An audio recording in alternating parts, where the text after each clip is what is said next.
The scream echoed through the trees before Lyra Ashwood even understood what was happening to her. Hands gripped her arms and dragged her out of the small wooden cabin she had lived in her whole life. The cold night air hit her face like a slap. Torches lit up the dark forest clearing, and dozens of pack members stood in a circle, watching her with cold, judging eyes. "You betrayed us," the pack alpha said, his voice booming across the clearing. "You gave our secrets to the Hollow Fang pack." Lyra tried to speak, but her throat felt tight with fear. "I never did that. I would never do that to my own pack." Nobody believed her. Nobody even looked like they wanted to believe her. Standing near the alpha was his daughter, Priya, wearing a smile she tried to hide behind a mask of concern. Lyra caught it for just a second, that flicker of satisfaction in Priya's eyes, but no one else seemed to notice. Why would they? Lyra was an Omega, the lowest rank in the pack. Her voice meant nothing here. "The evidence is clear," the alpha continued. "You were seen near the border, speaking with a Hollow Fang scout. 2 nights ago, our hunting routes were leaked. Territory maps we have guarded for generations ended up in enemy hands. I went to the border to collect herbs," Lyra said, her voice trembling but firm. "I do that every week. You know this. Ask anyone." "Enough," the alpha snapped. "The council has already decided. You are exiled from the Ashwood pack, effective immediately. You will leave these lands and never return. If you are seen within our territory again, you will be treated as an enemy." The words hit Lyra harder than any physical blow could have. Exiled. The word felt foreign in her mouth, like something spoken about other people. Tragic stories from long ago, never something that could happen to her. She looked around the circle, searching for a single friendly face, someone who might speak up for her. She found silence, complete, crushing silence. Even Grace, the healer who had taught her about herbs and medicine for years, looked away. "Please," Lyra whispered. "I have nowhere else to go. This is my home." "Not anymore," the alpha said. 2 guards stepped forward and pulled her toward the tree line at the edge of pack territory. She did not fight them. What was the point? She had already lost. Her only crime seemed to be being convenient to blame, being small enough that nobody would question the decision, being an Omega whose life mattered less than the comfort of others. As they reached the border, one of the guards, a young wolf, named Daniel, who had once shared meals with her at the pack gatherings, leaned close and whispered, "I don't think you did it, but I can't say that out loud." It was a small kindness, but it was something. Lyra held on to those words as the guards released her and stepped back. "Go," the other guard said. "Don't look back." Lyra stood at the border for a long moment, staring at the dark trees behind her, the only home she had ever known. Her mother had died when she was young. Her father had died protecting the pack borders 3 years ago. She had no other family here, no one who would fight for her, no one who would even remember her once she was gone. She turned and walked into the darkness beyond the border, each step feeling heavier than the last. The forest beyond Ashwood territory was unfamiliar and cold. She had never gone this far before, never needed to. Her entire life had existed within the boundaries of her pack, safe and predictable, even if she had always been treated as less important than others. Hours passed, as she walked without direction, her feet aching, her mind numb from shock. She did not cry. The tears felt stuck somewhere deep inside her chest, unable to escape, as if her body understood that crying would not undo what had happened. By dawn, she reached the edge of the forest where the trees gave way to open fields, and, beyond that, a paved road leading toward lights in the distance. A town. Human civilization. She had heard stories about the human world from other pack members who occasionally traveled there for trade, but she had never imagined she would need to enter it herself, alone, with nothing. She touched the small pouch at her waist, the only thing she had managed to grab before the guards pulled her from her cabin. Inside were a few coins, a small knife, and a faded photograph of her mother. It was not much, but it was everything she had left. Lyra walked toward the town as the sun rose behind her, casting long shadows across the empty road. She did not know where she was going. She did not know what she would do when she arrived. All she knew was that she could not go back, and the life she had known was gone forever. As she walked, memories flooded her mind unbidden. She remembered running through the forest as a child, chasing after her father, as he taught her how to track scents. She remembered her mother, singing softly while braiding her hair by the fire. She remembered the warmth of belonging, even if she had always been at the bottom of the pack's structure. Now, even that small comfort had been stripped away. She thought about Priya's satisfied smile and felt something new, stirring beneath her sadness. A quiet anger that had nowhere to go. She had done nothing wrong, and yet she was the one paying the price. Somewhere, someone knew the truth, and had let her take the blame instead. The town came into full view as the morning light grew stronger. Small shops were beginning to open their doors. A bakery released the warm smell of fresh bread into the air.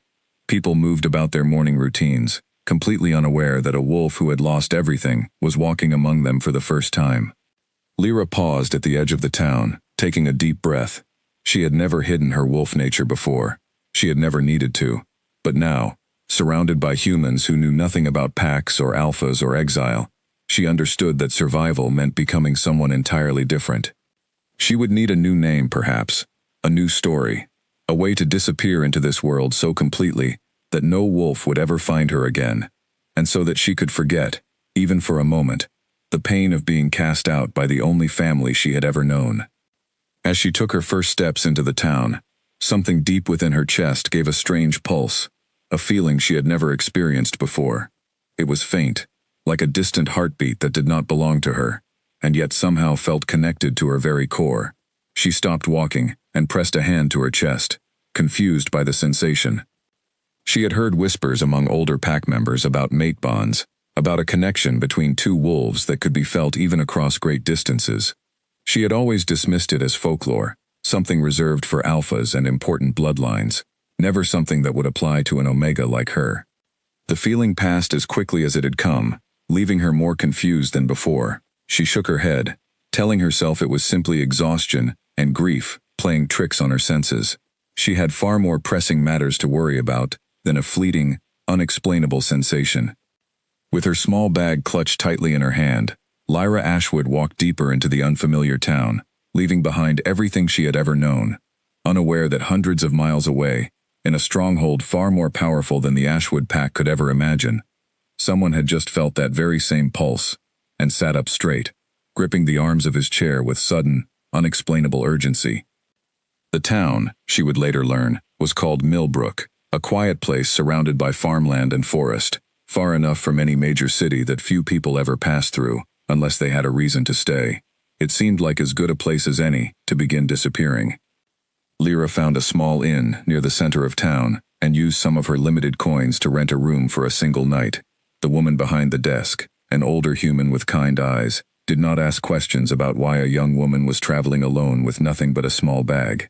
She simply handed over a key and pointed toward a narrow staircase. The room was small, but clean, with a single window overlooking the quiet street below. Lyra sat on the edge of the bed, and finally allowed herself to feel the full weight of everything that had happened. The tears that had refused to come during her long walk finally broke free, and she cried until her body had no strength left. When the tears finally stopped, she wiped her face and looked at her reflection in the small mirror across the room. She barely recognized herself. Her eyes, once bright and hopeful despite her low status in the pack, now looked hollow and tired. She was only 22 years old, but in that moment, she felt as though she had lived several lifetimes of pain within a single night. She thought about her options. She could not return to the pack.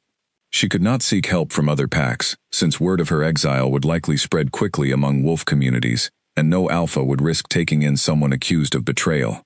Her only real choice was to build a life among humans, to suppress everything about her wolf nature, and to survive on her own terms. It would not be easy. Wolves were not meant to live entirely separate from their nature. The urge to shift, to run freely through open land, to howl beneath a full moon, was deeply ingrained in every fiber of her being, but she had no choice. Survival required sacrifice, and she was prepared to give up even her own nature if it meant staying safe from a world that had already shown her how cruel it could be. Over the following days, Lyra found work at a small flower shop in town, owned by a kind elderly woman named Helen, who needed help after her previous assistant had moved away. Helen never asked too many questions, simply grateful to have reliable help arranging flowers and greeting customers. Lyra threw herself into the work, finding a strange comfort in the simple, repetitive tasks, arranging petals, trimming stems, wrapping bouquets in careful paper. It all felt worlds away from the chaos and pain of her exile. For the first time since that terrible night, she felt a small sense of purpose returning to her life. She rented a tiny apartment above a bakery, using her earnings to slowly build a modest but stable existence. She avoided anything that might reveal her true nature. She stayed indoors during full moons, curtains drawn tight, teeth clenched against the pull of her wolf, desperate to be free. She learned to control the shaking in her hands, the flare of her senses, the ache in her bones that came with suppression. Weeks turned into months, and months eventually turned into years. Lyra built walls around herself, both literal and emotional, determined never to let anyone close enough to hurt her the way her pack had. She was polite to customers, friendly with Helen, but she kept her personal life a closely guarded secret, never allowing anyone to ask too many questions about her past.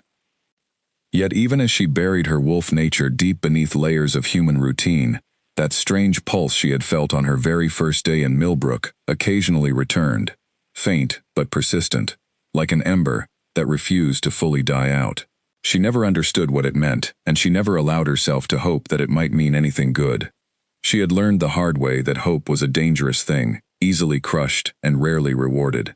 So she buried that feeling too, alongside everything else about her old life, and focused instead on simply surviving, one quiet day at a time, never suspecting that far away, someone very powerful had already begun searching for the source of that same strange pulse, determined never to stop until he found her. 3 years passed since the night Lyra Ashwood was cast out of everything she had ever known, and in that time, Millbrook had become something close to a home, even if it never quite felt whole. Lyra had grown into a different version of herself, quieter, more guarded, but also stronger in ways she never expected. She worked 6 days a week at Helen's flower shop, which had slowly become the only place in her small world where she felt any real peace. Arranging flowers required patience and attention to small details, and Lyra had discovered she was good at it, better than she ever imagined she could be. Helen had grown to trust her completely, eventually giving her a set of keys to the shop and allowing her to open and close on her own most days. It was a small gesture, but to Lyra, it meant everything. Trust was something she had learned not to expect from anyone, and receiving it, even in small amounts, still surprised her. Her apartment above the bakery had become comfortable in its own simple way. She had filled it with small plants she had grown from cuttings at the shop, soft blankets she had found at the local market, and a single photograph of her mother that she kept on a small shelf near her bed. It was not much, but it was hers, built entirely by her own hands, without help from anyone. Yet despite the quiet stability she had created, something inside her remained unsettled. The full moons were the hardest. Each month, as the moon grew round and bright in the sky, Lyra felt her wolf clawing beneath her skin, desperate for release. She would lock herself inside her apartment, curtains drawn, teeth clenched, forcing her body to remain in its human form, through sheer will alone. It left her exhausted every time, drained in ways that had nothing to do with physical labor. She had read once, long ago, that wolves, who suppressed their nature for too long, eventually lost the ability to shift entirely, their bodies forgetting how to change after years of forced stillness. She wondered sometimes if that fate awaited her, and strangely, some nights, she almost hoped it did. If she could not shift, perhaps the ache of missing her old life would finally fade too. On this particular evening, Lyra was closing the flower shop later than usual, carefully wrapping a bouquet of white lilies for a delivery scheduled early the next morning. The bell above the shop door rang, startling her out of her focus. "We're closing soon," she called out without looking up, assuming it was a regular customer. "I won't take long," a voice replied. Something about the voice made Lyra's chest tighten. It was deep and confident, carrying an authority that seemed almost out of place in a small flower shop in a quiet human town. She looked up and found herself staring at a tall man standing near the entrance, his presence somehow filling the entire room despite the modest size of the shop. He had dark hair, sharp features, and eyes that seemed to study her with an intensity that made her skin prickle. Something about him felt dangerous, though she could not explain why. Every instinct she had honed over the past 3 years, every carefully built defense, suddenly screamed at her to pay attention. "Can I help you find something?" she asked, forcing her voice to remain steady and professional. "I'm looking for someone," the man said. taking a slow step further into the shop. A woman. Dark hair. About your height. She might have arrived in this town a few years ago. Lyra's heart began pounding, though she kept her expression carefully neutral. I'm afraid I don't know anyone like that. This is a small town, but I don't keep track of everyone who passes through. The man's eyes narrowed slightly, as though he were trying to read something in her face that she was desperately trying to hide. That's strange, he said, because something is telling me she's closer than I think. Lyra's hands trembled slightly as she continued wrapping the lilies, trying to appear unaffected by his words. I'm sorry I can't help you. Was there anything else you needed? The man studied her for a long moment before finally shaking his head. Not tonight, he said, but I'll be around town for a while. I have a feeling I'll find what I'm looking for eventually.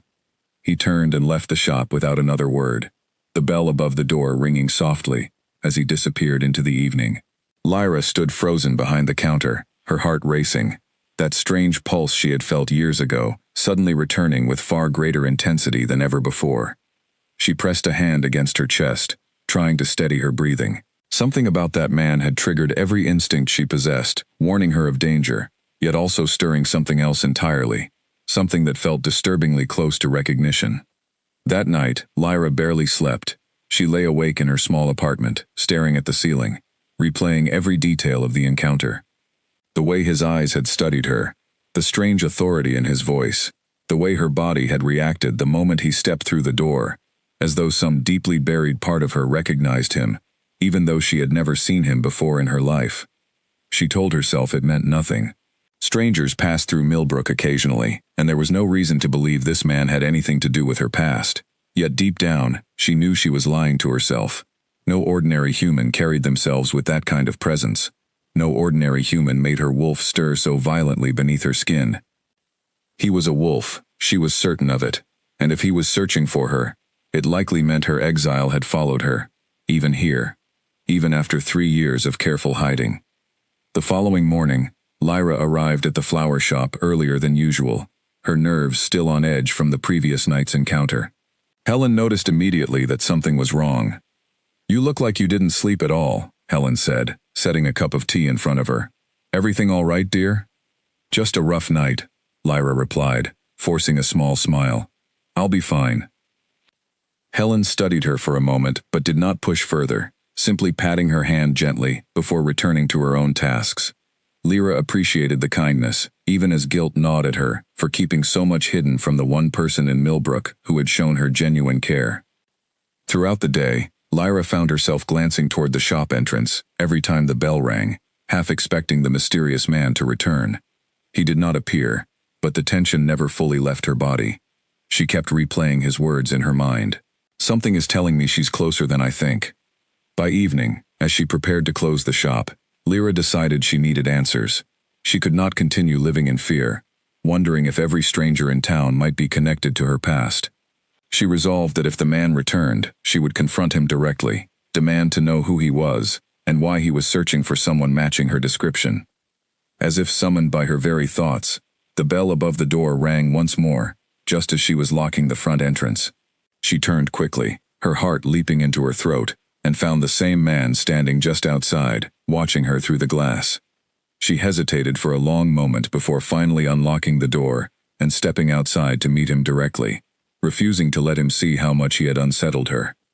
You're back, she said, keeping her voice steady. I told you I would be, he replied, his eyes studying her face with an intensity that made her feel completely exposed. My name is Cale. I think you already know why I'm here. Lyra's breath caught in her throat.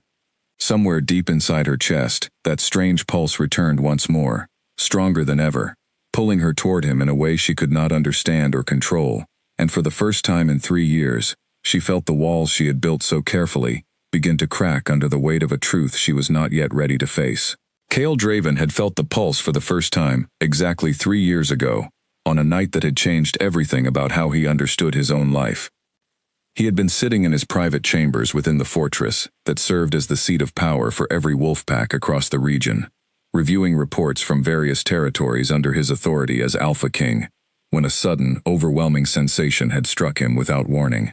It felt like a distant heartbeat suddenly synchronizing with his own, a connection forming across an unknown distance, powerful and undeniable. He had gripped the arms of his chair, momentarily unable to breathe, as ancient instincts long dormant within him roared to life. Every wolf understood the stories of mate bonds, but few ever experienced them, especially not someone in his position, who had long assumed such connections were reserved for legends rather than reality.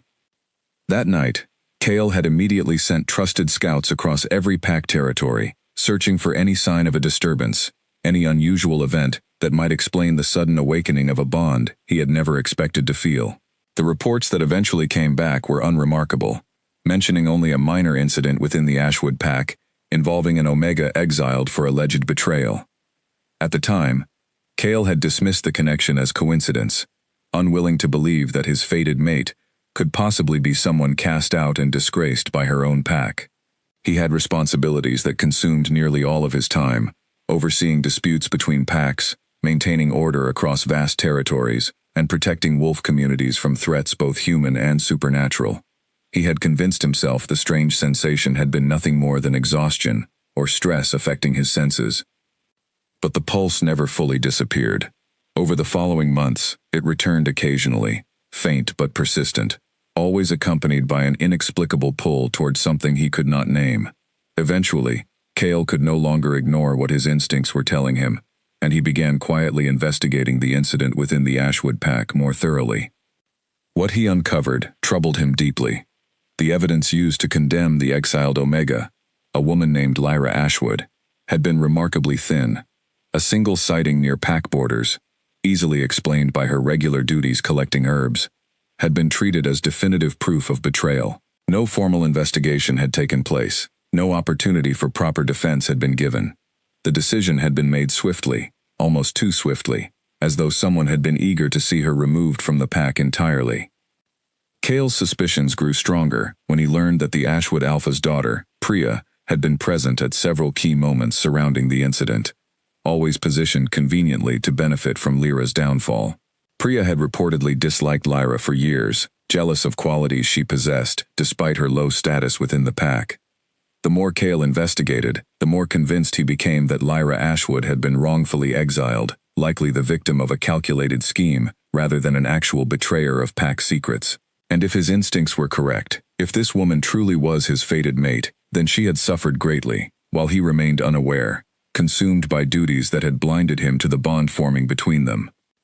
The realization filled him with a deep, burning anger, not just toward whoever had orchestrated her downfall, but toward himself, for taking so long to recognize what his own body had been telling him from the very beginning. As Alpha King, he held more power than any other wolf in the region, yet he had allowed his mate to suffer alone for 3 years, while he focused on matters he now considered far less important. He resolved immediately to find her, to correct the injustice done against her, and to finally claim the bond that had been calling to him since that fateful night. His scouts spent months tracking possible locations where an exiled wolf might disappear into human society, eventually narrowing their search to a handful of small towns scattered across the region. Millbrook had seemed like the least likely candidate at first, a quiet, unremarkable town with little to distinguish it from countless others. But something about the reports his scouts brought back, small details about a reclusive young woman working at a local flower shop, kept drawing his attention back to that particular location. Kale had traveled to Millbrook personally, unwilling to trust something this important to anyone else. He needed to see for himself, to confirm with absolute certainty whether the pulse he had felt for 3 years belonged to the woman his scouts had identified. The moment he stepped into that small flower shop and saw her standing behind the counter, wrapping flowers with careful, practiced hands, the pulse within his chest had exploded into something far more intense than anything he had experienced before. Every instinct within him screamed recognition, confirmation that he had finally found what he had been searching for. Yet he had also seen the fear in her eyes, quickly masked behind forced composure, and he understood immediately that revealing everything too quickly would likely drive her away, rather than draw her closer. She had built walls around herself, thick and carefully constructed, clearly the result of significant trauma. Rushing this process would only cause more damage. So he had left that first night without revealing his true identity, giving himself time to consider how best to approach her without triggering the defensive instincts she had clearly developed over the years. But he also could not stay away for long. Not when every part of him now understood that she was exactly who he believed her to be.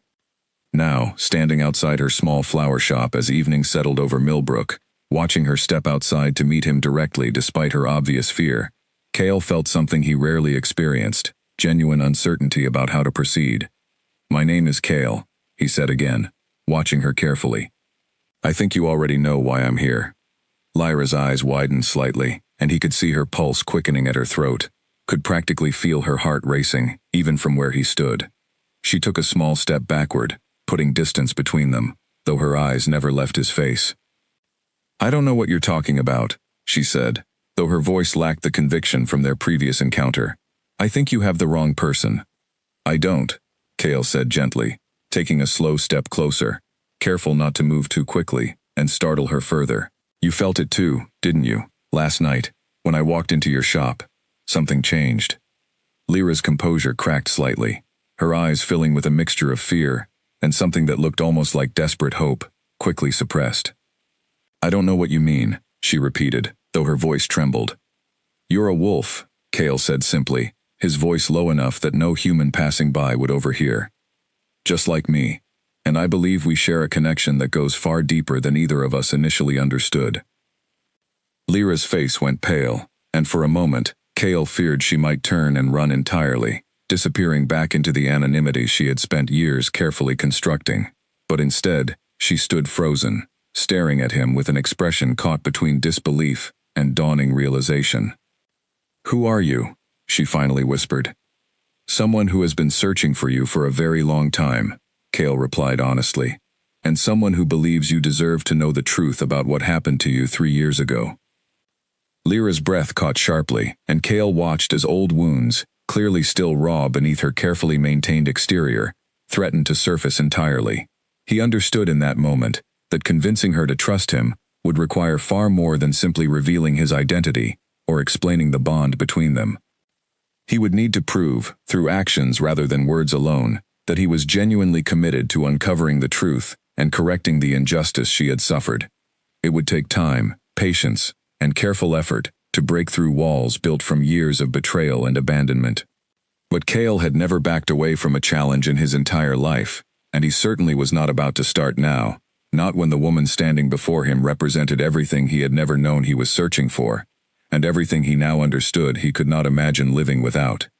"Can we talk somewhere private?" he asked gently. "There's a lot I need to explain, and I think you deserve to hear all of it." Lyra hesitated for a long moment, clearly warring with herself internally, before finally giving a small, reluctant nod. "There's a small cafe down the street," she said quietly. "It should still be open." As they walked together through the quiet streets of Millbrook, neither spoke, the silence between them heavy with unspoken questions and uncertain possibilities.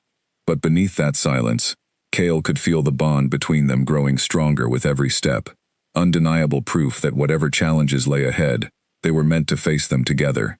The cafe Lyra had mentioned was nearly empty, save for an elderly couple sharing a quiet dinner near the window and a young waiter wiping down tables in preparation for closing. Lyra chose a small table in the back corner, away from prying eyes, and Cale settled into the seat across from her, his presence somehow filling the modest space entirely. For a long moment, neither spoke. Lyra wrapped her hands around a cup of tea the waiter had brought, using the warmth to steady her nerves, while Cale watched her carefully, clearly choosing his words with deliberate care. "I need you to understand something," Cale finally said. "What I'm about to tell you might sound impossible, but I promise you, every word is true." Lyra nodded slowly, bracing herself for whatever revelation awaited her. "I am not simply a wolf passing through your town," Cale continued. "I hold a position of significant authority among wolf communities throughout this entire region. Some refer to me as the Alpha King." Lyra's eyes widened in genuine shock. She had heard whispers about the Alpha King throughout her life, stories about the most powerful wolf in existence, someone whose authority extended over countless packs and territories. She had never imagined she would ever meet such a figure directly, let alone find him sitting across from her in a small human cafe. "That's impossible," she whispered. "Why would someone like you be searching for someone like me?" "Because 3 years ago," Cale said quietly, "on the same night you were exiled from your pack, I felt something I had never experienced before. A connection. Sudden and overwhelming. Unlike anything described in even the oldest stories passed down through generations. Lyra's breath caught sharply. A mate bond, she whispered, barely able to voice the words. Yes, Cale confirmed. I did not understand what I was feeling at first. I dismissed it, assumed it was exhaustion affecting my senses. But the feeling never fully disappeared, and eventually, I could no longer ignore what my instincts were telling me. Lyra shook her head slowly, disbelief evident across her features. This doesn't make sense. I'm nobody. I was the lowest-ranked member of my entire pack. Why would fate connect someone like me to someone like you? Fate doesn't concern itself with rank or status, Cale replied firmly. It concerns itself with connection, with two souls meant to complement each other perfectly. Your position within your former pack has nothing to do with the bond between us. Lyra remained silent for a long moment, processing everything she had just heard. Part of her desperately wanted to believe him, wanted to accept that perhaps her difficult life was finally shifting towards something better. But years of disappointment and betrayal had taught her to remain cautious, especially when something seemed too significant to be true. Even if what you're saying is real, she said carefully, why does it matter now? I was exiled. I have no pack, no home, nothing to offer someone in your position. That's exactly why I began investigating what happened to you, Cale said, leaning forward slightly. Because something about your exile troubled me deeply once I started looking into the details. Lyra's expression shifted, curiosity mixing with lingering distrust. What do you mean? I reviewed the circumstances surrounding your banishment, Cale explained. The evidence used against you was remarkably weak. A single sighting near pack borders, something you've likely explained countless times as simply fulfilling your regular duties, was treated as absolute proof of betrayal, without any real investigation. Lyra's hands trembled slightly around her teacup. She had spent 3 years believing there was nothing she could do to prove her innocence, that the decision against her had been final and irreversible. Hearing someone else recognize the weakness of that evidence, someone with genuine authority and resources, stirred emotions she had long suppressed. I told them the truth, she said quietly. I told them I was only collecting herbs, like I did every week. Nobody believed me. I also discovered something else, Cale continued carefully. The Alpha's daughter, Priya, was present at several suspicious moments surrounding your exile. From what my investigation suggests, she held significant resentment toward you, for reasons that had nothing to do with actual betrayal. Lyra's breath caught sharply. She had suspected as much herself, had seen that flicker of satisfaction on Priya's face the night of her banishment, but she had never had any way to prove her suspicions, and no one had ever taken her concerns seriously. You believe she orchestrated everything? Lyra asked, her voice barely above a whisper. I believe it's highly likely, Cale confirmed. And if that's true, then you were the victim of a deliberate scheme, not an actual traitor to your pack. Tears welled in Lyra's eyes. 3 years of suppressed pain and injustice, finally threatening to surface entirely. She had spent so long convincing herself to move forward, to accept her fate and build a new life, despite the unfairness of her situation. Hearing someone finally acknowledge what she had always believed, that she had been wrongfully accused, felt overwhelming, in ways she had not anticipated. Why does this matter to you? She asked, wiping at her eyes quickly. You're the Alpha King. You have countless responsibilities, far more important than correcting the injustice done to one exiled Omega. Because you're not just any exiled Omega, Cale said gently. You're my mate. And I refuse to allow the woman fate has connected me to continue suffering under false accusations, while the actual culprit remains free and unpunished. Lyra stared at him for a long moment, searching his expression for any sign of deception, any indication that his words might be part of some elaborate scheme, rather than genuine concern. But all she found was quiet determination, and something that looked remarkably like sincere care, something she had not experienced from anyone in a very long time. What happens now? She finally asked. That depends entirely on you, Cale replied. I'm not here to force you into anything you're not ready for, but I would like the opportunity to help you reclaim what was unjustly taken from you, and eventually, if you're willing, to explore what this bond between us truly means. Lyra considered his words carefully, old fears and new possibilities warring within her mind.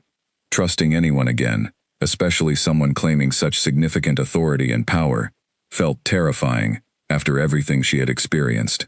Yet something about Kale's presence, about the way her body responded to him, despite her mind's cautious hesitation, made her believe that perhaps, just perhaps, this could be different. "I need time," she finally said. "This is a lot to process." "Take all the time you need," Kale replied immediately. "I'm not going anywhere until this situation is properly resolved." Over the following days, Kale remained in Millbrook, careful never to push Lyra faster than she was ready to move, yet always present, always demonstrating through small actions that his intentions were genuine. He helped her close the flower shop some evenings, listened patiently as she gradually shared fragments of her painful history, and slowly, carefully, began rebuilding the trust that had been so thoroughly broken 3 years ago. Lyra found herself opening up in ways she had not expected, sharing memories of her parents, her childhood within the pack, even her fears about never being able to fully reconnect with her wolf nature after years of suppression. Kale listened without judgment, offering quiet reassurance and genuine understanding that made her feel truly seen for the first time in years. Slowly, hesitantly, the walls she had built around her heart began to crack, allowing warmth and hope to seep back into a life that had felt cold and empty for far too long. And though fear still lingered at the edges of her mind, Lyra began to wonder if perhaps this unexpected connection truly represented the beginning of something better, something she had never allowed herself to hope for since that terrible night 3 years ago, when everything she had known was taken from her. 2 weeks passed since Kale first revealed the truth about their bond, and Lyra found herself standing at a crossroads she never expected to face. Every evening, after closing the flower shop, she and Kale would walk together through Millbrook's quiet streets, talking about everything and nothing, slowly building a foundation of trust that felt both terrifying and comforting in equal measure. He never pushed her to make decisions faster than she was ready for, always respecting the boundaries she carefully maintained, even as those boundaries gradually softened with each passing day. Tonight, they sat together on a wooden bench overlooking the small pond at the edge of town, watching the last light of sunset paint the sky in shades of orange and purple. Lyra had grown to appreciate these quiet moments, small pockets of peace that felt increasingly rare given everything happening around her. "I've made a decision," she finally said, breaking the comfortable silence between them. Kale turned to look at her, his expression carefully neutral, though she could sense the tension in his posture. "What decision?" "I want to know the truth," Lyra said firmly. "I want to return and confront the Ashwood pack directly. I need to see Priya's face when the truth finally comes out, and I need my old pack to know they were wrong about me." Kale studied her for a long moment, clearly weighing his response carefully. "Are you certain about this? Returning means facing everyone who turned against you, reliving everything that happened that night." "I'm certain," Lyra said, her voice steady despite the fear lingering beneath her words. "I've spent 3 years hiding, pretending to be someone I'm not, suppressing everything about who I truly am. I'm tired of running from the truth. I want my name cleared, and I want to reclaim the parts of myself I've had to hide for so long."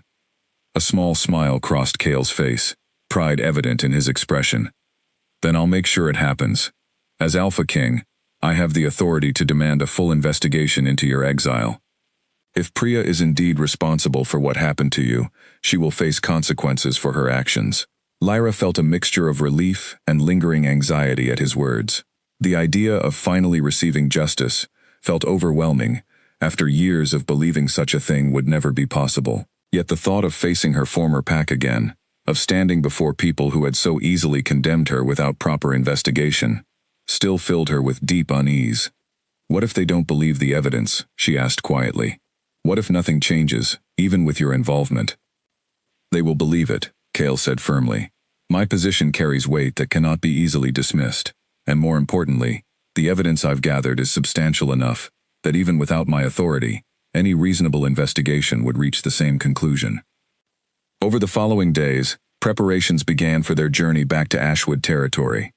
Kale arranged for proper security, understanding that returning to the pack that had once condemned Lyra carried inherent risks, even with his authority accompanying her. Lyra spent her final days in Millbrook saying goodbye to Helen, who had become something close to a mother figure during her years working at the flower shop.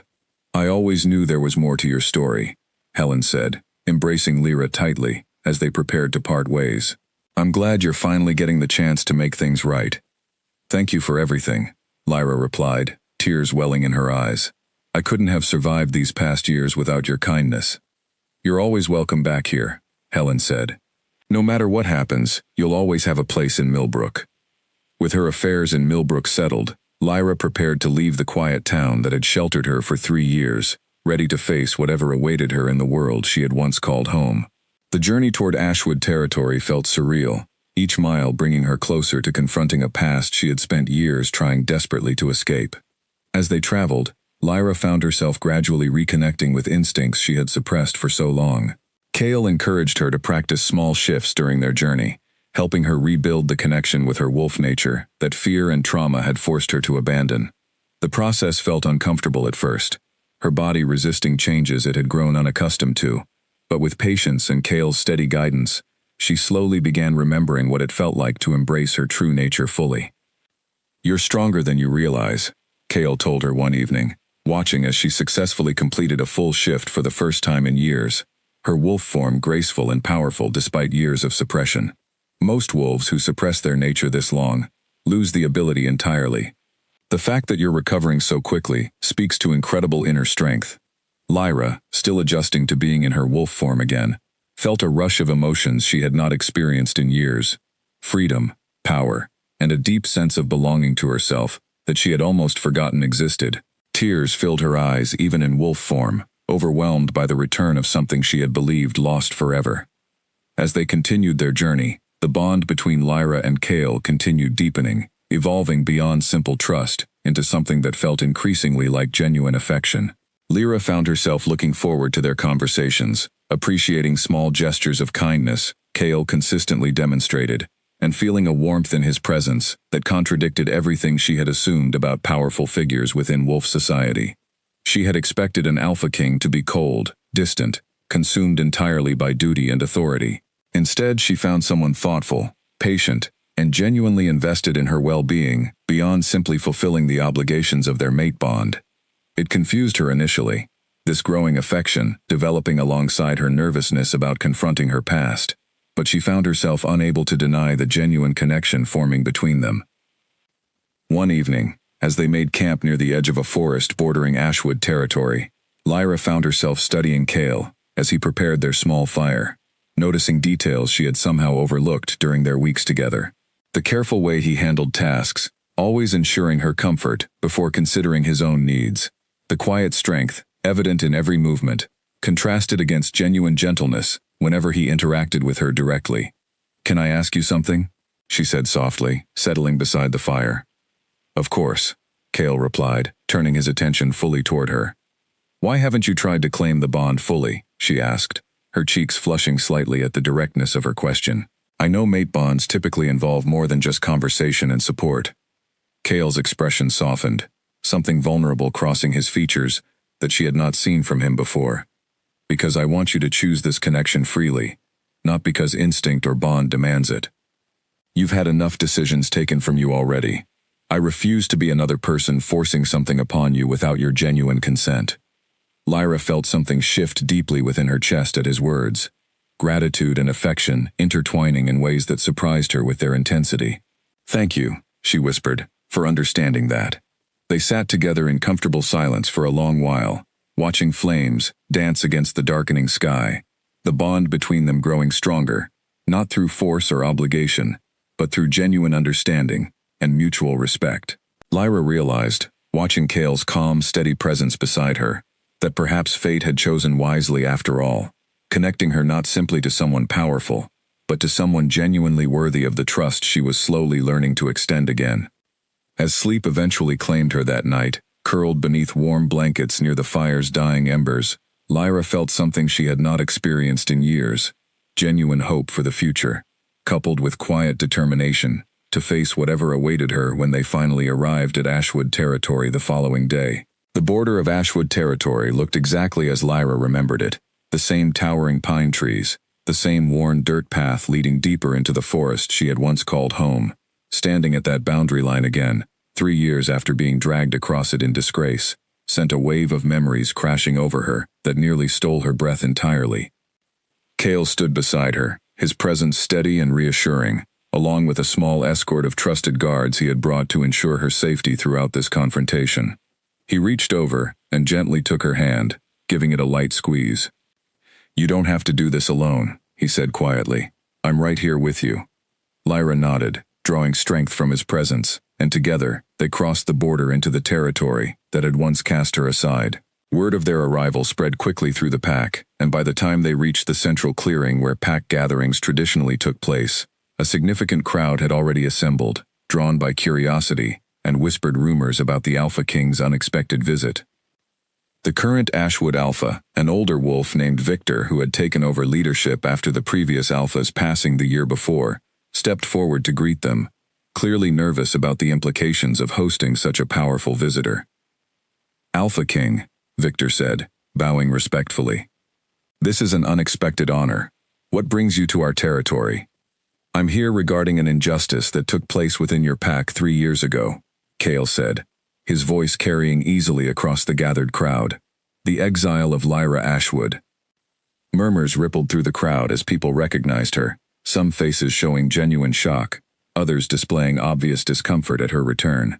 Lyra scanned the crowd until her eyes landed on Priya, standing near the front alongside several pack members, who had clearly risen in status since her exile.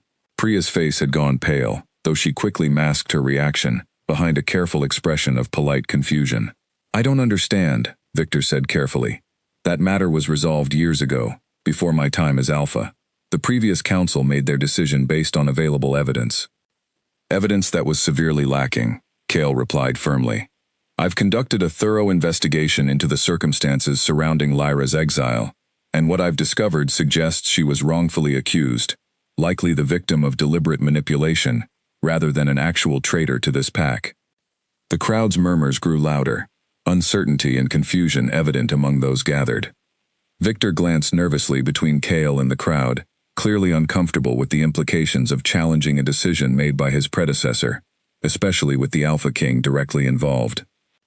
"What exactly are you suggesting?" Victor asked.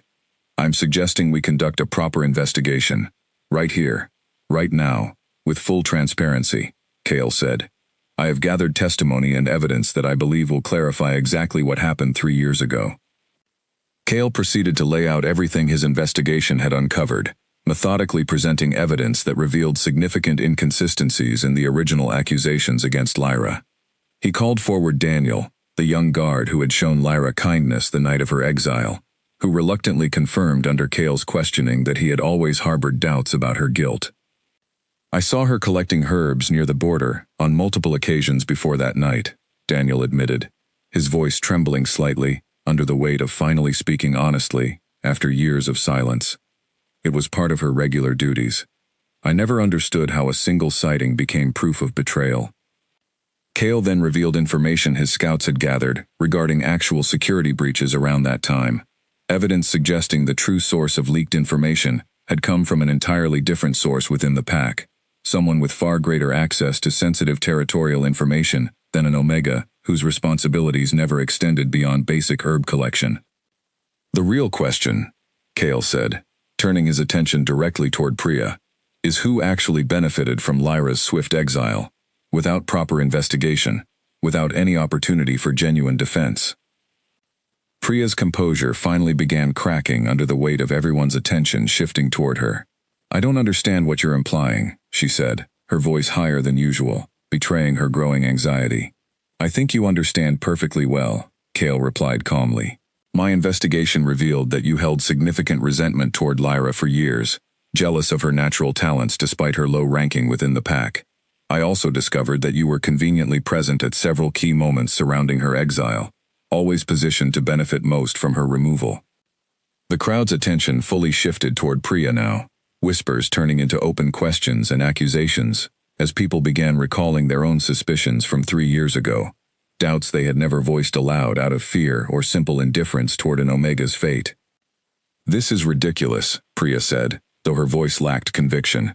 "You can't possibly prove any of this." "Actually," Kale said, "I can." He revealed his final piece of evidence, testimony from a former Hollowfang scout who had been located through extensive investigation, someone who confirmed that Priya herself had orchestrated contact with their pack, deliberately creating the appearance of Lyra's involvement to cover her own actions and eliminate someone she viewed as a threat to her status within Ashwood territory. The scout's testimony, delivered through a recorded statement Kale's scouts had carefully documented, left no room for doubt. Priya had indeed been responsible for the security breach, cleverly manipulating circumstances to ensure Lyra took the blame for her own actions. The crowd erupted into shocked murmurs, outrage building quickly as the full scope of the deception became clear. Victor's expression turned to genuine anger, clearly troubled by the revelation that his own pack had wrongfully punished an innocent Omega, while allowing the actual traitor to remain free and even benefit from her crimes. "Is this true?" Victor demanded, turning toward Priya with obvious fury. Priya's carefully maintained composure finally shattered entirely. "She never deserved anything," Priya said, her voice rising with years of suppressed resentment finally breaking free. "She always acted so humble, so kind, while everyone still somehow admired her despite her low status. I couldn't stand watching her receive respect she hadn't earned through proper rank." The confession, delivered in a moment of desperate anger, confirmed everything Kale had presented. The crowd's reaction shifted entirely, sympathy and support now flowing toward Lyra, as the true nature of the injustice became painfully clear to everyone gathered. Victor turned toward Lyra, his expression filled with genuine remorse. "I offer my deepest apologies," he said. "What happened to you was a grave injustice, and I promise appropriate consequences will follow for those responsible." Lyra felt an overwhelming rush of emotions as she stood there, finally receiving the vindication she had waited 3 long years to experience. Tears streamed down her face, though these tears felt entirely different from the ones she had shed the night of her exile. These were tears of relief, of validation, of finally having her truth acknowledged by the very people who had once condemned her without proper cause. She looked toward Kale, gratitude overwhelming her ability to find adequate words to express everything she was feeling. He met her gaze with quiet pride and warmth, understanding, without needing explanation, exactly what this moment meant to her. As pack members began approaching her, offering genuine apologies and expressing regret for their previous treatment, Lyra realized that her journey toward reclaiming her identity and dignity had finally reached its most crucial turning point. The past could not be entirely undone, but the truth had finally emerged, and with it, the possibility of genuine closure regarding everything she had suffered. Yet even as celebration and relief filled the clearing, Lyra understood that this moment represented not an ending, but rather a new beginning, one that would require her to decide exactly what she wanted her future to look like, now that the shadow of false accusation no longer hung over her every action and decision. In the days following the confrontation, Victor moved quickly to address the consequences of Priya's actions. She was formally removed from her position within the pack hierarchy and stripped of the privileges she had enjoyed for years, though Kale intervened to ensure the punishment remained fair rather than excessive, understanding that harsh vengeance would not truly heal the wounds of the past. "Justice matters more than revenge," Kale told Lyra one evening as they sat together near the edge of the pack's territory, watching the sunset paint the sky in gentle colors. "What happened to you needed to be acknowledged and corrected, but consuming yourself with anger toward Priya will only continue the cycle of pain rather than allowing you to move forward." Lyra considered his words carefully, surprised by how much wisdom resonated within them. She had expected to feel intense satisfaction watching Priya face consequences for her actions, and while she did feel a measure of relief and vindication, she found herself surprisingly uninterested in dwelling on anger or revenge. Her focus instead shifted toward understanding what she truly wanted moving forward. Victor approached her formally a few days later, offering complete reinstatement into the Ashwood pack, along with a formal apology on behalf of the entire community for the injustice she had suffered. "You have every right to return to your rightful place among us," Victor said sincerely. "Your rank and reputation will be fully restored, and we will do everything possible to make amends for what happened." Lyra listened to his offer carefully, genuinely appreciating the sincerity behind his words. 3 years ago, she would have given anything to hear such an offer, desperate to reclaim the only home she had ever known. But standing there now, having experienced so much growth and change during her years away, she realized her feelings toward returning permanently had shifted significantly. "Thank you for this offer," she said honestly. But I need time to consider what I truly want. So much has changed since I left, including myself. Victor nodded understandingly, respecting her need for careful consideration, rather than pushing for an immediate decision. Lyra spent the following days walking through familiar parts of her childhood home, visiting places that held significant memories, reconnecting with a few former friends and acquaintances who genuinely welcomed her return with open arms and honest apologies for their previous silence. Yet despite the warmth of these reconnections, Lyra found herself increasingly aware that her heart no longer felt fully anchored to Ashwood territory the way it once had. The pack that had once represented her entire world now felt like a meaningful part of her past, rather than her inevitable future. Something had shifted within her during her years of exile, a growing independence and strength that made her question whether returning permanently truly aligned with who she had become. Throughout this period of reflection, Cale remained close beside her, offering support without pressuring her toward any particular decision. Their bond continued deepening with each passing day, evolving from careful trust into something that felt increasingly like genuine love, though neither had yet spoken those words explicitly. One evening, as they walked together through the familiar forest paths of her childhood, Lyra finally voiced the thoughts that had been building within her for days. "I don't think I want to return here permanently," she said quietly. "This will always be part of my history, part of who I am, but I don't think it represents my future anymore." Cale studied her carefully, searching her expression for any hint of uncertainty or regret. "What do you want instead?" he asked. Lyra took a deep breath, gathering her courage before continuing. "I want to understand what this bond between us truly means. I want to explore what a future together might look like, if you're still interested in pursuing that possibility." A genuine smile spread across Cale's face, warmth and affection evident in his expression as he reached for her hand. "I've wanted nothing more since the moment I first felt our connection," he said softly. "But I needed you to reach this decision on your own terms, without feeling pressured by my position or by the bond itself." "I know," Lyra replied, squeezing his hand gently, "and I'm grateful you gave me that space. It's part of why I trust you so completely now." They continued walking in comfortable silence, the weight of unspoken possibilities finally beginning to feel less like uncertainty and more like genuine excitement for whatever awaited them next. As they reached a small clearing overlooking the valley below, Cale stopped walking and turned to face her directly. "Lyra," he said, his voice carrying unusual vulnerability for someone typically so composed and authoritative. "I know we've only known each other officially for a few weeks, but everything about our bond, about the way I feel when I'm near you, tells me this connection is meant to be permanent. I would like to formally claim you as my mate, if you're willing to accept that role." Lyra's heart raced at his words, emotions swirling within her that she had never expected to experience, given everything she had endured over the past 3 years. Fear still lingered somewhere within her, whispers of doubt about trusting so completely again after everything she had suffered. But standing there, looking into Cale's sincere and hopeful expression, she realized that fear no longer controlled her decisions the way it once had. "Yes," she said softly, tears welling in her eyes. "I want that too." The formal claiming ceremony took place 3 days later, within Ashwood territory itself, symbolically marking the transformation of Lyra's story, from tragedy into triumph. Wolves from various packs across the region gathered to witness the historic occasion, drawn by curiosity about the Alpha King's chosen mate and the remarkable story of her wrongful exile and eventual vindication. Standing before the assembled crowd, dressed in simple but elegant attire that Helen had helped her select during a brief visit back to Millbrook, Lyra felt an overwhelming sense of pride and accomplishment. The Omega who had once been dismissed as unimportant, cast aside without proper consideration, now stood ready to claim her place as Luna, the highest position any female wolf could achieve within their society.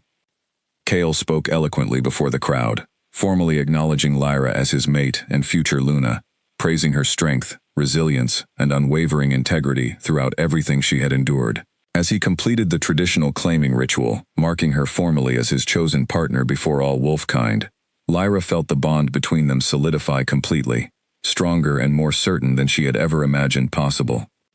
The crowd erupted into celebration, genuine joy and support evident from those who had witnessed her transformation, from exiled Omega into future Luna, of the most powerful pack in the entire region. Even Victor, watching from among the gathered crowd, seemed genuinely moved by the remarkable turn of events, understanding that his pack's mistake had ultimately led toward an unexpected but beautiful outcome. As celebrations continued late into the evening, Lyra found herself reflecting on the incredible journey that had brought her to this moment. From the devastating exile that had stripped away everything she once knew, through years of quiet survival in Millbrook, to finally discovering genuine love and acceptance with someone who valued her completely for who she truly was, rather than her previous rank or status. She understood that her story would likely become legend among wolf communities throughout the region, proof that even the lowest-ranked members of any pack could rise toward remarkable destinies if given proper opportunity and support. But more than the symbolic significance of her transformation, Lyra treasured the genuine connection she had found with Kale, a partnership built on mutual respect, patience, and authentic understanding, rather than mere obligation or duty. As the celebration continued around them, Kale leaned close and whispered softly in her ear, "Are you ready for what comes next?" Lyra smiled, genuine happiness radiating from her expression for the first time in years. "I've never felt more ready for anything in my entire life," she replied. Little did either of them know that even as they celebrated this remarkable victory, danger was already beginning to stir among those who resented the sudden shift in power and status, threatening to challenge everything they had worked so hard to achieve. Several weeks after the claiming ceremony, Lyra had settled into her new life within Kale's stronghold, a massive fortress that served as the central authority for wolf packs across the entire region. The transition from her quiet, simple life in Millbrook to the demanding responsibilities of a future Luna felt overwhelming at times, but she embraced each challenge with the same quiet determination that had carried her through her years of exile. She spent her mornings learning about the various packs under Kale's authority, understanding the political relationships and historical tensions that shaped their world. Her afternoons were often filled with meetings alongside Kale, observing how he handled disputes and maintained order among sometimes difficult personalities, representing different pack interests.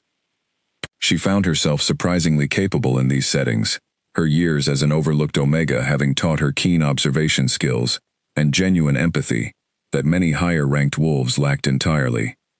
Nina, a senior advisor within Kale's council who had initially seemed skeptical of Lyra's sudden elevation to such an important position, gradually became one of her closest confidants and mentors. "You have instincts that many wolves born into privilege never develop," Nina told her one afternoon, as they reviewed reports together. "Understanding what it feels like to be overlooked gives you insight that makes you far more effective at recognizing genuine problems within our communities." Lyra appreciated Nina's guidance immensely, grateful to have someone within the stronghold who genuinely respected her capabilities, rather than simply tolerating her presence due to her bond with Kale. Their growing friendship helped ease some of the loneliness Lyra occasionally felt, navigating a world so vastly different from anything she had previously experienced. However, not everyone within Kale's territory welcomed her presence with such genuine warmth. Certain factions among the pack leadership, particularly those who had maintained close alliances with the previous Ashwood administration before Victor's leadership, viewed Lyra's sudden rise to power with obvious resentment and suspicion. One evening, as Lyra reviewed documents within her private study, Nina arrived with urgent news that immediately shifted the atmosphere within the stronghold. "We've received reports of unusual activity near the Eastern Territories," Nina said, her expression tense with genuine concern. Several packs previously loyal to the old order seemed to be organizing something, possibly connected to individuals who supported Priya before her fall from grace. Lyra's heart tightened with apprehension. What kind of activity exactly? "Increased troop movements, secretive meetings between pack leaders who typically maintain distance from one another," Nina explained. "Our scouts believe they might be planning some form of coordinated challenge against Kale's authority, possibly using your elevation to Luna as justification for questioning his judgment." Lyra immediately sought out Kale, finding him in his private council chambers reviewing similar reports with several of his most trusted advisors. His expression remained composed, though she could sense the underlying tension beneath his calm exterior. "This isn't entirely unexpected," Kale explained when she joined him. "Any significant shift in power structure inevitably creates opportunities for those seeking to challenge established authority. Some factions have long resented my leadership style, viewing my emphasis on fairness and proper investigation as weakness rather than strength. Do you think this is connected to Priya somehow? Lyra asked. It's possible, Cale acknowledged. Even removed from her official position, she likely maintains connections with others who shared her resentment toward changes within our society, particularly changes that challenge traditional hierarchies, based purely on birth status, rather than genuine merit. Over the following days, tension throughout the stronghold continued escalating, as reports confirmed suspicions about organized opposition forming among certain pack factions. Cale increased security measures throughout the territory, while continuing diplomatic efforts to understand and address the underlying concerns driving this resistance movement. Lyra found herself increasingly involved in these discussions, offering perspectives that Cale and his advisors sometimes overlooked given their traditional positions of authority. Her understanding of what it felt like to be marginalized and dismissed provided valuable insight into addressing the concerns of lower-ranked wolves who might feel similarly overlooked by the current power structure, even as she worked to counter those specifically seeking to undermine legitimate authority through manipulation and deception. During one particularly tense council meeting, a messenger arrived bearing troubling news. A significant faction of wolves, led by former allies of Priya and supported by several disgruntled pack leaders resistant to recent changes, had begun openly challenging Cale's authority, spreading rumors that his judgment had become compromised by personal bias due to his relationship with Lyra. They're claiming that your elevation to Luna represents favoritism rather than legitimate merit, the messenger explained. They're arguing this sets a dangerous precedent that undermines traditional pack hierarchies entirely. Lyra felt a familiar surge of anxiety, old fears about being dismissed and undervalued, threatening to resurface under this renewed scrutiny. But she quickly recognized that succumbing to fear now would only validate the accusations being leveled against her. We need to address this directly, she said firmly, surprising even herself with her sudden confidence.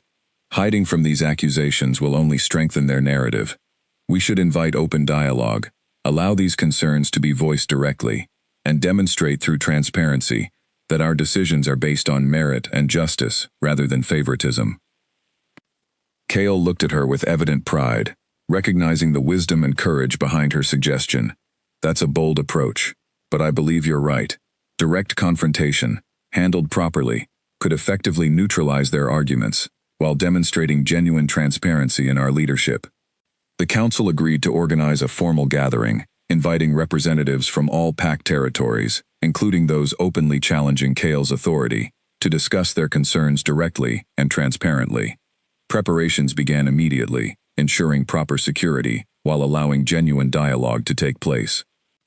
As the day of the gathering approached, Lyra spent considerable time preparing her own remarks, understanding that her ability to address these accusations directly and effectively would significantly impact how this crisis ultimately resolved. She practiced extensively with Nina's guidance, refining her arguments and anticipating potential challenges from skeptical or hostile pack leaders. The morning of the gathering arrived with a sense of tension permeating throughout the entire stronghold. Representatives from dozens of pack territories arrived, filling the massive council chamber that Cale typically used for the most significant regional matters. Among the crowd, Lyra spotted several faces she recognized from her earlier investigation into Priya's manipulation, individuals who had likely supported or benefited from her scheme against Lyra years earlier. As the gathering began, Cale opened proceedings by directly addressing the accusations being circulated, acknowledging concerns, while firmly asserting that his decisions had always been guided by genuine principles of justice and merit, rather than personal bias. Then, drawing a deep breath, Lyra stepped forward to address the assembled crowd directly, for the first time since her formal claiming as Luna. I understand why some of you question my sudden elevation to this position, she began, her voice carrying clearly across the silent chamber despite the nervousness she felt internally. 3 years ago, I was exiled from my own pack, falsely accused of betrayal, and dismissed as unimportant simply because of my status as an Omega. She continued, sharing her story honestly and directly, detailing the injustice she had suffered, the manipulation orchestrated by Priya, and the genuine investigation that had ultimately revealed the truth.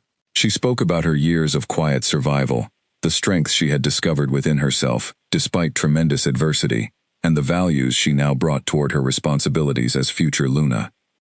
My position was not given to me lightly, nor does it come from favoritism, she said firmly. It comes from genuine partnership, built on mutual respect, shared values, and a commitment toward ensuring fairness and justice throughout our communities, regardless of rank or birth status. As she concluded her remarks, silence hung heavily throughout the chamber, before slowly transforming into murmurs of genuine consideration and, gradually, growing support from many gathered representatives who found themselves moved by her honesty and evident strength of character. Yet even as many within the crowd began shifting toward genuine support, Lyra noticed a small group near the back of the chamber, remaining conspicuously silent, their expressions guarded and calculating, suggesting that despite this successful demonstration of transparency and merit, deeper opposition still lingered beneath the surface, waiting for another opportunity to challenge everything she and Cale had worked so hard to build together. 3 nights after the gathering, Nina burst into Lyra's private study, with news that immediately confirmed the lingering concerns Lyra had felt, watching that silent group during her address. "They're making their move," Nina said urgently. "Our scouts intercepted communications, suggesting several pack leaders, led by a wolf named Simon, who has long resented Cale's authority, are planning to strike directly against the stronghold tonight. They intend to challenge Cale's leadership through direct confrontation, and reports suggest they may also target you specifically, believing your removal would weaken his position significantly." Lyra's heart raced as she absorbed this alarming information. "Does Cale know?" "He's already gathering his most trusted guards," Nina confirmed. "But Simon's faction has apparently recruited significant support, more than our scouts initially anticipated. This could become genuinely dangerous." Lyra immediately made her way toward Cale's council chambers, finding him already deep in strategic discussions with his most senior advisors, carefully reviewing maps and troop positions as they prepared to address this unexpected threat. "How serious is this situation?" Lyra asked as she entered, her voice steady despite the fear building within her. Cale looked up, his expression a mixture of concern and fierce determination. "Serious enough that we cannot afford to underestimate it. Simon has apparently been building this opposition for months, using resentment over recent changes as justification for gathering support among traditionally minded pack leaders." "What can I do to help?" Lyra asked, refusing to simply retreat to safety, while others fought to protect what they had built together. "I need you to remain here, within the most secure part of the stronghold," Cale said firmly, though his tone carried genuine concern rather than dismissiveness. "Your safety is paramount, especially given reports suggesting you might be specifically targeted." Lyra wanted to argue, every instinct within her rebelling against the idea of remaining passive while danger threatened everything she had worked so hard to build. But she also understood the wisdom behind Cale's request, recognizing that becoming a liability during an active crisis would ultimately harm their cause rather than help it. "Promise me you'll be careful," she said instead, stepping closer and taking his hand firmly. "I promise," Cale replied, pulling her into a brief but meaningful embrace. "This bond between us is too important for me to risk carelessly." As night fell, and the stronghold prepared for potential confrontation, Lyra remained within the secure inner chambers, alongside Nina and several trusted guards, anxiously awaiting news about the unfolding situation. Hours passed slowly, tension building steadily, as reports occasionally arrived detailing troop movements and defensive positions being established throughout the territory. Then, unexpectedly, alarm bells rang throughout the stronghold, signaling that the threatened confrontation had finally begun. Lyra's heart pounded as she listened to distant sounds of commotion, desperately hoping that Cale and his forces would successfully repel whatever attack Simon's faction had planned. Suddenly, the door to her secure chamber burst open, revealing several unfamiliar wolves who had somehow bypassed the outer defenses, their expressions cold and determined. Nina immediately positioned herself protectively in front of Lyra, while the guards present moved to engage the intruders directly. "Simon sent us specifically for her," one of the intruders said, gesturing toward Lyra. "Removing her will finally end this ridiculous elevation of Omegas into positions they were never meant to hold." Fear surged through Lyra, but alongside that fear, something else awakened within her, a fierce determination, refusing to allow herself to become a victim once again, after everything she had already overcome. She might have been trained in combat only recently, during her weeks traveling with Cale, but she refused to stand by helplessly while others fought on her behalf. As the guards engaged the intruders in fierce combat, Lyra positioned herself carefully, remembering techniques Cale had patiently taught her during their journey toward Ashwood territory. When one intruder managed to break past the guards, moving directly toward her with clear hostile intent, Lyra reacted instinctively, using her recently regained wolf strength to defend herself effectively, buying crucial time until additional guards arrived to reinforce their position. The confrontation within her chamber lasted only minutes, though it felt considerably longer given the intensity of the situation. Eventually, reinforcements arrived, successfully subduing the intruders and securing the immediate area around Lyra's chambers. "Are you hurt?" Nina asked urgently, checking Lyra carefully for any injuries. "I'm fine," Lyra replied, though her hands trembled slightly from the adrenaline still coursing through her system. "What about Cale? What's happening elsewhere in the stronghold?" Before Nina could respond, Cale himself appeared at the chamber entrance, visible relief flooding his expression upon seeing Lyra safe and largely unharmed. He crossed the room quickly, pulling her into a tight embrace. "Thank goodness you're safe," he said, his voice carrying evident emotion. "The main confrontation has been resolved. Simon's forces were significantly overestimated in their capabilities, and our defenses held successfully against their attempted challenge." "What happened to Simon?" Lyra asked. "He's been captured, along with most of his key supporters," Cale confirmed. "This attempted uprising has ultimately failed, though it will require careful handling to ensure similar challenges don't emerge again in the future." Over the following days, as the immediate crisis resolved and the stronghold returned toward normal operations, Cale conducted a thorough investigation into the failed uprising, working alongside his council to address the underlying tensions and resentments that had fueled Simon's rebellion. Rather than responding purely with harsh punishment, Cale insisted on understanding the genuine concerns motivating some of the less directly involved participants, recognizing that lasting peace required addressing root causes rather than simply suppressing symptoms through force alone. Lyra found herself directly involved in these discussions, offering perspectives that helped bridge understanding between traditional pack leaders anxious about rapid changes and the genuine reforms she and Cale hoped to implement throughout their communities. Her unique background, having experienced both the lowest and highest positions within wolf society, provided invaluable insight that helped craft solutions, acknowledging legitimate concerns while still moving forward with necessary progress. "You handled that situation with remarkable composure," Cale told her one evening, as they finally found a quiet moment together after days of intense activity following the crisis. Facing genuine danger directly, rather than simply relying on others for protection, demonstrates exactly the kind of strength and leadership our people need to witness. Lyra smiled, though exhaustion from recent events remained evident in her expression. "I refuse to let fear control my decisions anymore," she said firmly. "I spent too many years hiding, suppressing who I truly am. I won't return to that kind of existence, regardless of the challenges we face." "I'm incredibly proud of you," Cale said softly, reaching to gently caress her cheek. "And I believe our people are beginning to recognize exactly why fate chose you as my mate. Your strength, resilience, and genuine commitment toward justice make you exactly the kind of Luna our communities need."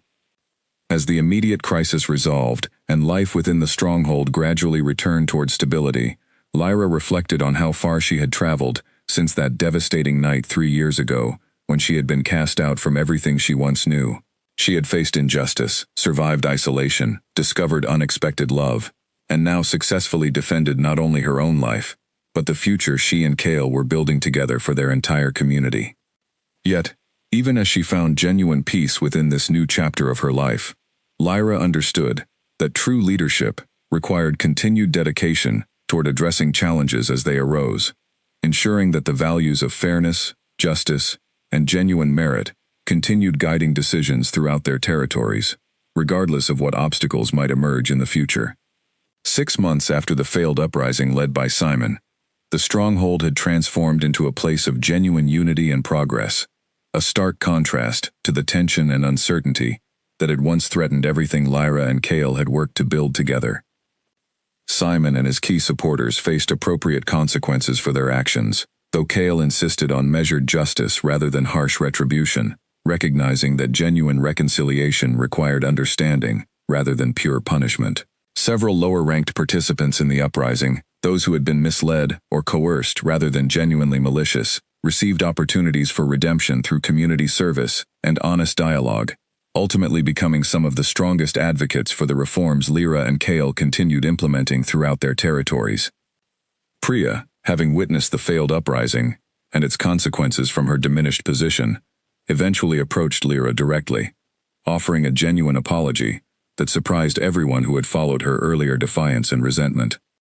"I spent years believing that status and rank determined worth," Priya admitted during their private conversation.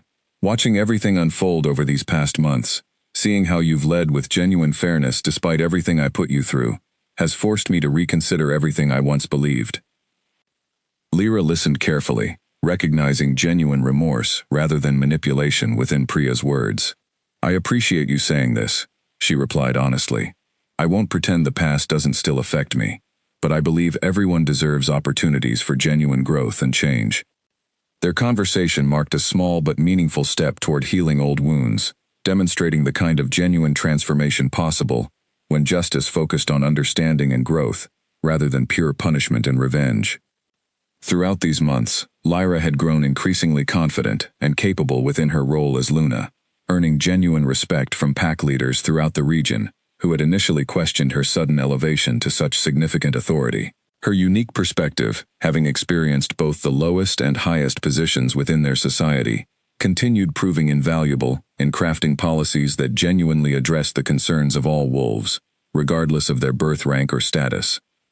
She had successfully implemented several significant reforms alongside Kale, including establishing formal investigation procedures to prevent future injustices like the one she had personally suffered, creating opportunities for Omegas and lower-ranked wolves to demonstrate their capabilities and rise based on genuine merit, rather than remaining permanently limited by birth status alone. One particularly meaningful afternoon, Lyra returned to Millbrook for a brief visit, eager to share her remarkable journey with Helen, who had continued running the small flower shop that had once provided Lyra refuge during her years of exile. "Look at you," Helen said, embracing her warmly, as Lyra arrived at the familiar shop. "I always knew there was something special about you, even when you first arrived here looking so lost and broken. I couldn't have survived those years without your kindness," Lyra replied, genuine gratitude evident in her voice. "You gave me exactly what I needed during the darkest period of my life." They spent the afternoon together, Lyra sharing details about everything that had transpired since leaving Millbrook, from the emotional confrontation with her former pack, through the challenges of adjusting to her new role as Luna, to the recent uprising and its eventual resolution. Helen listened with evident pride, genuinely thrilled to see how far Lyra had traveled since those difficult early days, working quietly at her flower shop. "You've become exactly the kind of leader our world desperately needs," Helen said as their visit concluded. "Someone who understands genuine struggle, who values fairness over privilege, and who never forgot where she came from, despite achieving such remarkable success." As Lyra prepared to return toward the stronghold, she took one final walk through Millbrook's familiar streets, appreciating the quiet town that had sheltered her during her most vulnerable period, grateful for the strength and resilience she had discovered within herself during those challenging years of hiding and survival. Returning to the stronghold, Lyra found Kale waiting for her, genuine warmth and love evident in his expression as she approached. "How was your visit?" he asked, pulling her into a gentle embrace. "Perfect," Lyra replied, smiling genuinely. "It reminded me exactly how far we've traveled together, and how grateful I am for everything we've built." That evening, as they stood together on the balcony, overlooking the vast territory under their joint authority, watching the sunset paint the sky in brilliant shades of gold and crimson, Lyra reflected on the incredible journey that had brought her to this moment. From devastating exile and painful betrayal, through years of quiet survival and careful healing, to finally discovering genuine love, purpose, and the strength to reclaim not only her rightful place, but to help build something far greater for their entire community. "Do you ever think about how different everything could have been?" Lyra asked softly, leaning against Kale as they watched the sunset together. "If you had never felt that connection, if I had simply remained hidden in Millbrook forever." "I try not to dwell on possibilities that never happened," Kale replied thoughtfully. But I do believe that fate brought us together for a reason, that your strength and resilience, developed through everything you endured, made you exactly the partner I needed to help build a better future for our people." Lyra smiled, genuine happiness radiating from her entire being. "I used to believe my life meant very little," she said quietly. "That being an Omega meant accepting a life without genuine value or purpose. But everything I experienced, even the painful exile and years of isolation, ultimately led me toward discovering my true strength and finding a purpose I never imagined possible." "You've inspired countless wolves throughout our territories," Kale said, pulling her closer. "Your story proves that worth isn't determined by birth rank or initial circumstances, but by genuine character, resilience, and the courage to keep moving forward, despite tremendous adversity." As darkness settled fully across the landscape, stars beginning to emerge across the clear night sky, Lyra felt genuine peace and contentment, emotions she had once believed permanently lost, following her devastating exile years earlier. She understood that challenges would undoubtedly continue arising as they worked to build a more just and fair society throughout their territories, but she also understood that she now possessed both the strength and genuine support necessary to face whatever obstacles emerged in the future. The Omega Girl, once exiled and dismissed as unimportant, had transformed into a powerful symbol of resilience, justice, and genuine strength, proving that even the most devastating setbacks could ultimately become the foundation for remarkable growth and unexpected triumph. Standing beside Kale, watching the stars emerge across the peaceful night sky, Lyra finally understood that her difficult journey had not been a tragedy after all, but rather the necessary path that had led her toward discovering her true destiny, strength, and the genuine love she had never believed herself worthy of receiving. Together, they would continue building a future defined not by rigid hierarchies and birth status, but by genuine merit, fairness, and mutual respect, ensuring that no wolf, regardless of their initial rank or circumstances, would ever again suffer the same injustice that had once threatened to destroy everything Lyra held dear. Her story had become legend throughout their world, a powerful reminder that true strength often emerges from the most difficult circumstances, and that genuine love and justice could ultimately triumph over even the deepest betrayal and injustice.